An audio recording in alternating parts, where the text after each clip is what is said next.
Assalamualaikum warahmatullahi wabarakatuh. Selamat pagi, salam sejahtera bagi kita semua.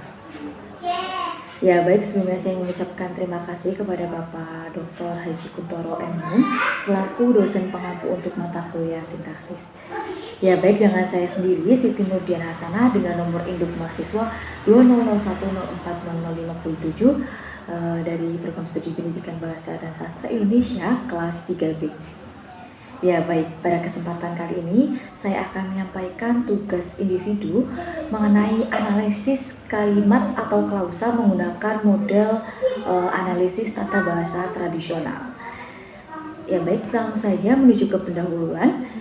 Ya, tata bahasa tradisional adalah suatu istilah yang kerap kali digunakan untuk meringkaskan jajaran sikap-sikap dan metode-metode yang dijumpai pada masa studi gramatikal sebelum kedatangan ilmu linguistik.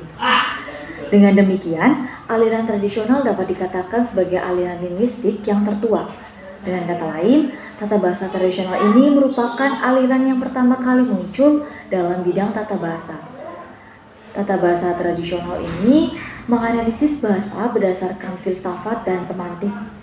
Nah, teori tradisional ini juga berdasarkan pola pemikiran secara filosofis.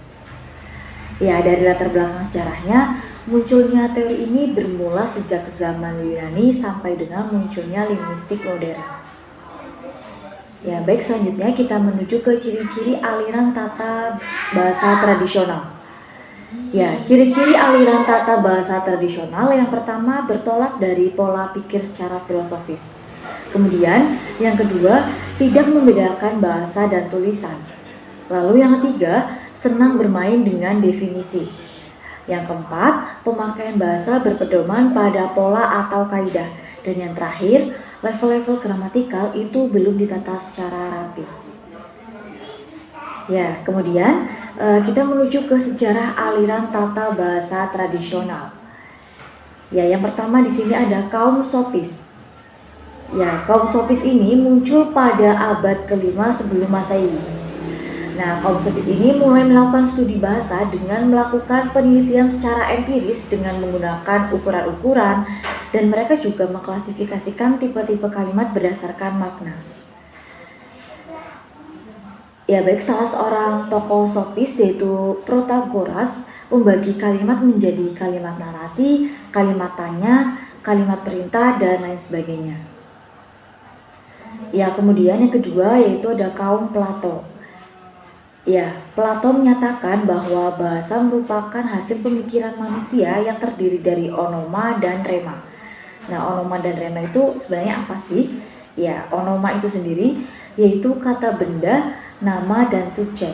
Sedangkan rema yaitu ucapan dalam bahasa sehari-hari seperti verba atau kata kerja dan predikat. Kemudian yang ketiga ada kaum Aristoteles. Ya, Aristoteles merupakan salah seorang murid dari Plato. Aristoteles menambahkan satu kelas kata lagi atas pembagian yang dibuat oleh gurunya, yaitu sindesmoi. Ya, jadi menurut Aristoteles itu sendiri ada 3 macam kelas kata, yaitu ada onoma, rema, dan sindesmoi. Ya, yang dimaksud dengan sindesmoi itu sendiri adalah kelas preposisi dan konjungsi. Ya, kemudian yang keempat ada kaum Stoik. Ya, kaum Stoik merupakan kelompok ahli filsafat yang berkembang pada permulaan abad ke-4 sebelum Masehi. Ya, kaum ini membagi jenis kata menjadi 4, yaitu ada kata kerja, kata benda, sindesmoi, dan artoron. Ya, artoron ini adalah kata yang menyatakan jenis kelamin dan juga jumlah. Nah, kemudian mereka ini membedakan adanya kata kerja komplet dan kata kerja tak komplet, serta kata kerja aktif dan juga kata kerja pasif. Ya, kemudian yang terakhir yaitu ada kaum Alexandrian. Ya, kaum Alexandrian menganut paham analogi dalam studi bahasa. Oleh karena itulah mereka mewarisi sebuah buku tata bahasa yang disebut Tata Bahasa Dionysius Tax. Ya, jadi cikal bakal tata bahasa tradisional itu berasal dari buku tersebut. Ya, pada masa ini pembagian jenis kata dibagi menjadi 8, yaitu ada nomina, pronominal, artikel, verba, adverbial, preposisi, partisipium, dan juga konjungsi. Ya, kemudian kita akan menuju ke hasil analisis.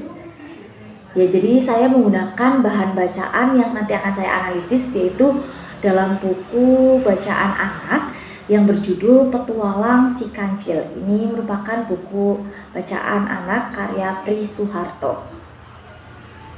Ya, langsung saja kita menuju ke analisis menurut kaum sofis. Ya, pada potongan atau kutipan di atas itu ada kutipan bagaimana ini, kotak apa ini. Sadarlah dia sekarang, kotak kayu tempatnya berada adalah perangkap. Dengan marah dia mengaum dan seterusnya. Nah, pada potongan gambar di atas itu termasuk ke dalam kalimat tanya.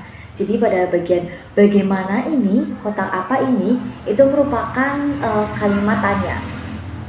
Ya, kemudian yang kedua di situ ada keluarkan aku dari tempat terkutuk ini, keluarkan.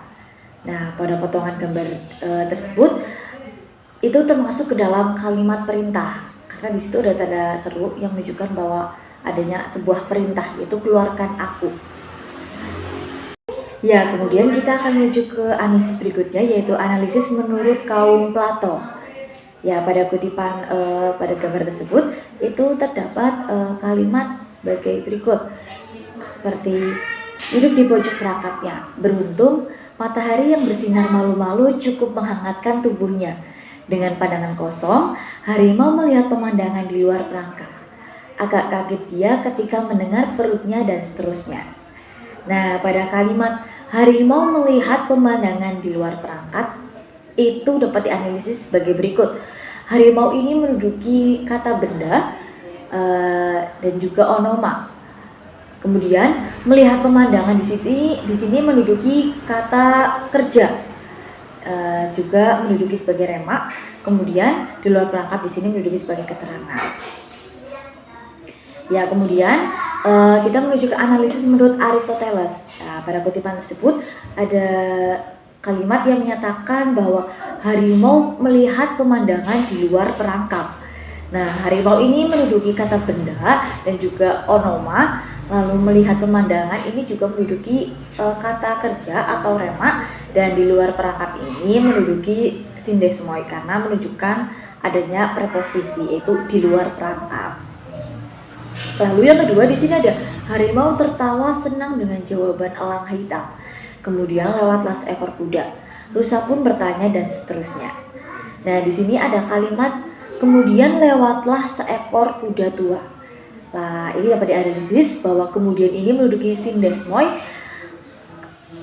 lewatlah di sini menduduki rema, dan seekor kuda tua menduduki onoma. Kemudian di sini menduduki sindesmoi atau konjungsi, yaitu konjungsi yang menyatakan bahwa adanya kelanjutan, yaitu kemudian. Ya, selanjutnya ada analisis menurut kaum Stoik. Ya, di situ ada kutipan, akibat kesepakatan itu sudah berhari-hari ini harimau tak mendapat seekor mangsa pun. Dia sudah kesana kemari berjalan mengendap-endap tanpa menimbulkan suara dan seterusnya. Nah, pada potongan gambar tersebut berhari-hari ini termasuk ke dalam artoron, karena berhari-hari menunjukkan lama atau jumlah waktu. Ya, yang kedua di sini ada kutipan, sekarang tinggal menunggu nasib saja, katanya pasrah. Ya, pada potongan gambar tersebut kata menunggu termasuk ke dalam artoron, karena menunggu ini menunjukkan kata kerja aktif. Ya. Selanjutnya, yang terakhir di sini ada analisis menurut kaum Alexandrian. Ya, di situ ada kutipan yang menyatakan bahwa kotak apa itu? Bagaimana makanan yang segar itu bisa menggelantung di situ? Ah, aku tak peduli. Yang penting aku bisa makan.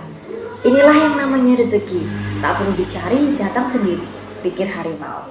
Ya, jadi kutipan tersebut dapat dianalisis menjadi beberapa. Yang pertama di sini ada kata kotak dan makanan. Itu termasuk ke dalam kata benda atau nominal. Kemudian yang kedua di situ ada kata menggelantung. Di sini termasuk ke dalam kata kerja atau verbal. Dan yang ketiga di sini ada kata di situ termasuk ke dalam preposisi karena menunjukkan tempat. Ya, baik, kiranya sekian yang dapat saya sampaikan. Banyak kurang dan lebihnya saya mohon maaf yang sebesar-besarnya. Billahi taufik wal hidayah. Wassalamualaikum warahmatullahi wabarakatuh.